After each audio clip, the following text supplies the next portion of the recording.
Hi, welcome to all. Welcome to our today's session. இன்றைக்கி நம்மளுடைய செஷனில் என்ன பார்க்க போகிறோம் அப்படின்னா எலக்ட்ரான்களுடைய கண்டுபிடிப்பு. ஆரம்ப காலகட்டங்களில் பார்த்திங்க அப்படின்னா அணுக்கொள்கையை பற்றி நம்ம சொல்லியிருப்போம். டால்டன் வந்து அணுவை பிளக்க முடியாது, அது வந்து மிகச்சிறிய துகள் அப்படின்ற ஒரு கருதுகோளை வந்து அவங்க முன் வச்சிருப்பார். அதுக்கப்புறம் வந்த சயின்டிஸ்ட்டுங்க அவங்களுடைய அறிவியல் கண்டுபிடிப்புகள் மூலமாக அணு அப்படின்றது இன்னும் மிகச்சிறிய துகள்களால் ஆக்கப்பட்டது, அதாவது புரோட்டான், எலக்ட்ரான், நியூட்ரான் போன்ற துகள்களால் ஆக்கப்பட்டது அப்படின்றத ப்ரூவ் பண்ணதுனால டால்டன் சொன்ன கருத்தானது அங்கே தவறு அப்படின்ற ஒரு புரிதலுக்கு நமக்கு வருது. சரி வாங்க, எப்படியோ அந்த அணுன்றதுக்கு ஒரு அடிப்படையை யார் வகுத்து கொடுத்தது அப்படின்னு பார்த்தீங்கன்னா டால்டன் தாங்க. ரைட், இப்போ வாங்க நம்ம கண்டென்ட்டுக்குள்ளே நம்ம போகலாம். ரைட், இப்போ 1830s பார்த்திங்க அப்படின்னா ஃபாரடே என்ன செய்வார் அப்படின்னு பார்த்தீங்கன்னா discharge of electricity through gases, அதாவது என்னதுன்னா கரண்ட்டை கேஸ் வழியாக பாஸ் பண்ணால் என்ன நடக்கும், ஒரு சொல்யூஷன் வழியாக பாஸ் பண்ணால் என்ன நடக்கும், அதாவது வாய்க்கால் வழியாக கரண்ட்டை நம்ம பாஸ் பண்ணால் என்ன நடக்கும் அப்படின்றத ஸ்டடி பண்ணுறாருங்க. அதன் விளைவாக வந்தது தான் Faraday's law of electrolysis. Right, அவர் ஸ்டடி பண்ணும்போது என்னென்னா என்ன யூஸ் பண்ணுறாங்க அப்படின்னு பார்த்தீங்கன்னா இந்த கேத்தோடு ரே டியூப்ஸ்ன்னு சொல்லக்கூடியது. ஆக்சுவலாக ஒரு எவாக்குவேட்டட் டியூப் தான் அது. அதுக்குள்ளே என்ன அப்படின்னா 2 மெட்டல் எலக்ட்ரோட்ஸ் இருக்கும், அதில் கேஸஸ் இருக்கும். அப்போ அந்த இது வழியாக ஹை வோல்டேஜ் அப்ளை பண்ணும்போது அதில் வரக்கூடிய அந்த ஒளிர்தலை வச்சு ஒரு முடிவுக்கு வர்றாங்க. அதில் என்ன அப்படின்னா அந்த ஒளிர்தலை அந்த எலக்ட்ரிசிட்டி பாஸ் ஆகும்போது அதில் உள்ள கேஸஸ் அயனைஸ் ஆகுது. அயனைஸ் ஆகிறதுடைய விளைவாக தான் அந்த ஒளிர்தல் உருவாகுது அப்படின்றத அவர் சொல்லிட்டு போயிட்டார். பட் டெப்த்தாக அவர் அவங்க சொல்லலை. அதாவது காற்றின் வழியே மின்சாரத்தை செலுத்தும் போது அயனி அடையுதா அப்படின்றது தான் ஃபாரடேஸுடைய கண்டுபிடிப்புங்க. அதுக்கடுத்து குரூக்ஸ்ன்றவர் இந்த சிஆர்டி டியூப்பாகவே கொஞ்சம் மாடிஃபை பண்ணுறாங்க. அதாவது பொதுவாக மெயினாக இந்த கேத்தோடு ரே டியூப்பை தான் நம்ம சிஆர்டி டியூப் சொல்லுவோம், மின்னிறக்க குழாயின்னு நம்ம தமிழில் அதை சொல்லுவோம். இப்போ அதை யூஸ் பண்ணி தான் குரூக்ஸ் என்ன ஸ்டடி பண்ணுறாங்கன்னா இதே எக்ஸ்பெரிமெண்ட்டை அவர் கேரி ஆன் பண்ணுறாருங்க. அந்த குரூக்ஸ் டியூப்னா என்ன அப்படின்றத நம்ம பார்க்கலாம். இதுதாங்க அந்த குரூக்ஸ் டியூப் அப்படின்னு சொல்லக்கூடியது. என்ன அப்படின்னு பார்த்தீங்கன்னா ஒரு கிளாஸ் டியூப் இருக்கும். அந்த டியூப்புக்கு ஒரு சீல்டு டியூப்பாக தான் இருக்கும். அதுக்குள்ளே 2 எலக்ட்ரோட்ஸ். என்ன கேட்குறீங்க, எலக்ட்ரோட்ஸ்னால் என்னென்னு கேட்குறீங்களா? எலக்ட்ரோட்ஸுன்றது வேறு ஒன்றும் இல்லை, அதாவது கரண்ட்டை வாயுக்கள் அல்லது திரவங்கள் வழியாக பாஸ் பண்ணுறதுக்கு யூஸ் பண்ணக்கூடிய ஒரு மெட்டல் ராடு தாங்க. இன்னும் புரியலையா? இப்போ கிராஃபைட்லாம் நம்ம யூஸ் பண்ணுவோம், காப்பர் இது போன்ற மெட்டல் ராட்ஸ்லாம் நம்ம யூஸ் பண்ணுவோம். இது எதுக்குன்னா கரண்ட்டை சொல்யூஷனுக்குள்ளே நம்ம பாஸ் பண்ணுறதுக்காக யூஸ் பண்ணக்கூடிய மெட்டீரியல்ஸ் தாங்க. இப்போ அதில் எதிர்மின் வாய், அதாவது கேத்தோடுன்னு சொல்லுவோம், இன்னொன்று ஆனோடுன்னு சொல்லுவோம். வேறு ஒன்றும் இல்லை, அந்த எலக்ட்ரிக் சோர்ஸில் நெகட்டிவ் டெர்மினலில் கனெக்ட் பண்ணியிருக்கக்கூடிய அந்த கேத்தோடுக்கு பேர், அந்த எலக்ட்ரோடுக்கு பேர் கேத்தோடுன்னு சொல்லுவோம். அதே நல்ல பாசிட்டிவ் டெர்மினலில் கனெக்ட் பண்ணியிருக்கக்கூடியது பேர் ஆனோடுன்னு பேருங்க. இதுதான் எலக்ட்ரோட்ஸு. இதுதான் அந்த கேத்தோடு டியூபோடைய அமைப்பு. இதுக்குள்ளே என்ன அப்படின்னா இந்த குறைந்த வாயு அழுத்தம், அதாவது வாயுக்கள் தான், கேஸ் தாங்க அதுக்குள்ளே நிரப்பப்பட்டிருக்கும். அந்த கேஸ் நிரப்பப்பட்டிருக்கிறதுக்குள்ளே என்ன பண்ணுறாரு அப்படின்னா ஹை வோல்டேஜ் அவங்க அப்ளை பண்ணுறாங்க. ஸோ அப்ளை பண்ணும்பொழுது என்ன ஆகுது அப்படின்னா இங்கே ஒளிர்தலை அங்கே பார்க்குறாங்க. உள்ளே உள்ள கேஸோடைய ப்ரெஷரை கூட்டுறதுக்கு குறைக்கிறதுக்கு இங்கே ஒரு வேக்கம் பம்பு மாதிரி கொடுத்துருக்காங்க. அதை குறைக்கலாம், கூட்டலாம். இதுதாங்க அந்த குரூக்ஸ் டியூப், அதாவது கேத்தோடு ரே மின்னிறக்க குழாய், கேத்தோடு கதிர் குழாயோடைய ஒரு ஸ்ட்ரக்சருங்க. இந்த சிஆர்டி டியூப்பை யூஸ் பண்ணித்தான் யார் எலக்ட்ரானை கண்டுபிடிக்கிறாங்க அப்படின்னு பார்த்தீங்கன்னா ஜே தாம்சன் அவங்க இதை கேரி பண்ணுறாங்க. அப்போ என்னன்னா வேறு ஒன்றும் இல்லை, அதே டியூப் தான் இப்போ கொஞ்சம் மாடிஃபை ஆகிருக்கு பாருங்கள். அதாவது இந்த சோர்ஸோடைய நெகட்டிவ் டெர்மினலில் கனெக்ட் பண்ணியிருக்கக்கூடியதை தான் கேத்தோடுன்னு நான் சொல்லியிருக்கேன். அதுக்கடுத்து பார்த்திங்கன்னா இதனுடைய பாசிட்டிவ் டெர்மினலில் கனெக்ட் பண்ணியிருக்கக்கூடியதை நம்ம என்னென்னு சொல்கிறோம்னா ஆனோடு சொல்லலாம். இங்கே பண்டில் ஆஃப் ரேஸ் வந்துருச்சு, இது சிங்கிள் ரேஸ் வர்ற மாதிரி ஒரு சிலிட் மாதிரியே கொடுத்துருக்கோம். இங்கே அந்த எலக்ட்ரோட்ஸே நம்ம யூஸ் பண்ணியிருக்கோம். Right, okay. இப்போ இதில் என்னென்னா அது வழியாக ஃபில் பண்ணிக்கலாம். அப்போ ஃபில் பண்ணிக்கும் போது பார்த்தீங்கன்னா இதோட ப்ரெஷரை நார்மலாக அட்மாஸ்பியரிக் ப்ரெஷரில் இந்த எக்ஸ்பெரிமெண்ட்டு கேரி பண்ணும்போது எந்த ஒரு ஒளிர்தலுமே கிடைக்கல. இதே தான் அந்த சிஆர்டி டியூப்பில் அதை குரூக்ஸ் பண்ணது. அதான் அட்மாஸ்பியரிக் ப்ரெஷரில் பண்ணும் பொழுது எந்த ஒரு ஒளிர்தலும் கிடைக்கல. அப்போ என்ன செய்கிறாங்க அப்படின்னா அதுக்குள்ளே உள்ள கேஸோடைய ப்ரெஷரை என்ன பண்ணுறாங்க, அந்த இறைப்பானை யூஸ் பண்ணி என்ன பண்ணுறாங்க, ஸ்டடி பண்ணுறாங்க. இப்போ இந்த இதில் என்ன அப்படின்னா அப்போ அந்த 10,000 வோல்டேஜ் அப்ளை பண்ணுறாங்க. 100 இல்லை 200 இல்லை, எத்தனை வோல்டேஜ்னால் 10,000. அதாவது பார்த்திங்கன்னா அதிக அழுத்தத்தில் அங்கே பொட்டன்ஷியல் டிஃப்ரென்ஸ் கொடுக்குறாங்க 2 எலக்ட்ரோடுக்கும். கொடுக்கும் பொழுது உள்ளே உள்ள கேஸோடைய ப்ரெஷரை என்ன குறைச்சிறாங்கன்னா எவ்வளோ குறைச்சிருக்காங்கன்னு பாருங்களேன். அதாவது பார்த்திங்கன்னா 0.001 மில்லிமீட்டர் அளவுக்கு என்ன பண்ணுன்னா அது உள்ளே இருக்கக்கூடிய வாய்க்குள்ள அழுத்தத்தை குறைக்கிறாங்க. அப்போ குறைக்கும் பொழுது என்ன அப்படின்னா இங்கே ஸ்ட்ரீம் ஆஃப் லைட் வந்து அங்கே வந்து பார்க்குறாங்க.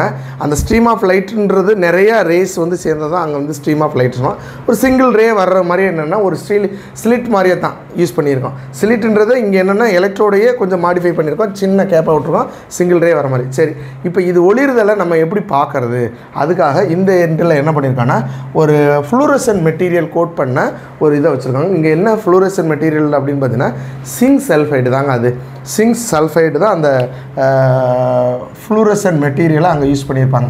அப்போ இந்த ஒளி கதிர்கள் வந்து இதில் படும் பொழுது, இந்த கதிர்கள் இதில் படும் பொழுது அதில் வந்து ஒரு பிளாக் ஸ்பாட்டாக வந்து அங்கே வந்து க்ரியேட் பண்ணுதுங்க.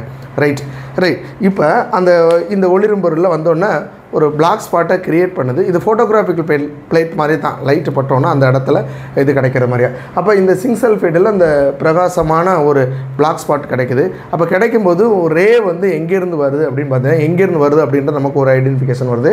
அதாவது எந்த டெர்மினல்னா நெகட்டிவ் டெர்மினல்லேருந்து தான் வருது. அதாவது கேத்தோடில் இருந்தால் அந்த ரேஸ் வந்து வர்றதை நம்ம பார்க்குறோம். இப்போ கேத்தோடில் என்ன நடக்குது அப்படின்னு பார்த்தா இந்த எலக்ட்ரோடில் எலக்ட்ரான்ஸ் வந்து எஜெக்ட் ஆகிருக்கு. அந்த எலக்ட்ரான்ஸ் வந்து அப்போதைக்கு யாருக்கும் தெரியாதுங்க. அதாவது என்னென்னா ஒரு ஒளிர்தல் வந்து அங்கே வந்து கிடைக்குது. அந்த வரக்கூடிய கதிர்கள் எந்த எண்டிலிருந்து வந்திருக்கு, இந்த நெகட்டிவ் எண்டிலிருந்து அங்கே வந்திருக்கு.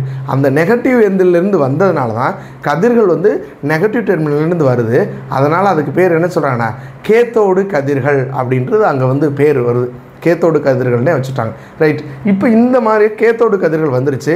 இதில் என்ன அப்சர்வ் பண்ணார் ஜே தாம்சன் வந்து என்ன அப்சர்வ் பண்ணாங்க அப்படின்னு பார்த்தீங்கன்னா இந்த கேத்தோடு கதிர்களை பொறுத்தவரை என்ன அப்சர்வ் பண்ணான்னா இந்த எதிர்மின் முனையிலிருந்து நேர்மின் முனையை நோக்கி நேர்கோட்டில் பயணிக்கும் அப்படின்றத அவர் வந்து சொல்கிறாங்க. அதாவது நெகட்டிவ் டெர்மினலிருந்து அடுத்து நேர்மின் முனையை நோக்கி நேர்கோட்டில் பயணிக்கும். இதில் எந்த ஒரு டிஃப்ளெக்ஷனும் கிடையாது. அதனால தான் இது வந்து கேத்தோடு ரே அப்படின்றத அவங்க வந்து சொல்கிறாங்க. நெக்ஸ்ட் என்னென்னா இந்த கேத்தோடு கதிர்கள் வந்து துகள்களால் உருவாக்கப்பட்டது. நீங்கள் கேட்குறது எனக்கு புரியுது. துகள்கள், பார்ட்டிகிள். அப்போ பார்ட்டிகிள் நீங்கள் சொல்லிட்டீங்கன்னா அதுக்கு என்ன இருக்கணும், அதுக்கு நிறை இருக்கணும். கரெக்டாக? கரெக்ட். நிறை இருக்குது. ஏதோ அப்போ ஒன்று என்ன ஐடென்டி பண்ணல, ஒரு பார்ட்டிகிள்ஸ்லாம் சொல்கிறாங்க நிறை இருக்கும். அதே நேரத்தில் அது மூவ் ஆகும்போது அதுக்கு இயக்க ஆற்றல் இருக்கும். இதெல்லாம் என்னென்னா அடுத்தடுத்து பண்ணுறாங்க. ஒரு பெடல் மாதிரி அந்த இடத்துல ஒரு வீல் மாதிரி வைக்கிறாங்க. அப்போ அந்த பார்ட்டிகிள் போகிறதுல அது பெடல்ஸை வைக்கும்போது என்ன ஆகுதுன்னா ஆட்டோமேட்டிக்காக அது என்ன ஆகுது, ரொட்டேஷன் ஆகுது. ஏன்னா அது அப்போ ரொட்டேஷன் ஆகுதுன்னா என்ன அர்த்தம், அதில் அந்த பார்ட்டிகிள்ஸுக்கு ஒரு இயக்க ஆற்றல் கைனெட்டிக் எனர்ஜி இருக்குது. ஸோ இதை தான் அங்கே கன்க்ளூட் வர்றோம். நிறை இருக்குது, இயக்க ஆற்றல் இருக்குது. இப்போ எதிர்மின் சுமை பெற்றுள்ளதால் அவை மின்புலம் மற்றும் காந்தப்புலத்தால் பாதிப்பு அடைகின்றன. இப்படி வரக்கூடிய இந்த ரேஸை என்ன பண்ணுறாங்கன்னா இந்த இடத்துல பாருங்கள், இந்த இடத்துல என்ன பண்ணுறாங்கன்னா ஒரு பாசிட்டிவ் எண்டும் நெகட்டிவ் மெட்டல் பிளேட்டும் இங்கே வச்சு கரண்ட்டை அந்த இடத்துல ப்ரொடியூஸ் பண்ணியிருக்காங்க. அப்போ என்ன ஆகுது அப்படின்னா இந்த டிஃப்ளெக்ஷன் வந்து இப்போ பாசிட்டிவ் பிளேட் இருக்குதுன்னு வச்சுக்கோங்களேன். அப்போ பாசிட்டிவ் டெர்மினல் இப்போ இந்த இடத்துல ஒரு மின்புலத்தை கொண்டாந்து வைக்கிறாங்க, ப்ளஸ்ஸு மின்புலம் கொண்டாந்து வைக்கிறாங்க.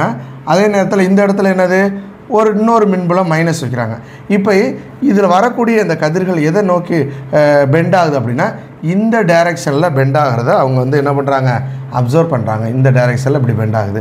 இதுக்கு காரணம் ரீசன் என்ன, ஏன் இந்த சைடு பெண்ட் ஆகிருக்கலாம்ல, இந்த இடத்துல நெகட்டிவ் டெர்மினல் இருக்குது. அப்போ பாசிட்டிவ் டெர்மினல் உங்களுக்கு இதில் நம்ம தெரிஞ்சுக்கணும். சேம் சார்ஜஸ் வந்து ripple each other, opposite charges வந்து அட்ராக்ட் ஈச் அதர் நமக்கு தெரியும். அப்போ இதனுடைய சார்ஜ் என்னவா இருந்திருந்தால் இந்த டிஃப்ளெக்ஷன் நடந்திருக்கும் அப்படின்னு பார்த்தீங்கன்னா அதாவது நெகட்டிவாக இருந்திருந்தால் மட்டும்தான் பாசிட்டிவ் இதை நோக்கி என்ன இருக்கும், அந்த டிஃப்ளெக்ஷன் நடந்திருக்கும் அப்படின்றத நம்ம வந்து ஒரு ஐடென்டிஃபிகேஷன் வர்றாங்க. அப்போ கதிர்களுடைய மின்சுமைன்னு பார்த்தீங்கன்னா எதிர் மின்சுமைன்னு வந்தாச்சு. சரி, இதே இது காந்தப்புலத்தை கொண்டு வைக்கிறாங்க. காந்தப்புலத்தை வைக்கும் பொழுது இந்த இடத்துல காந்தப்புலத்தை கொண்டு வைக்கிறாங்க. ஒரு 2 அதாவது பார்த்திங்கன்னா காந்தப்புலத்தை நார்த்து சவுத்து போல்.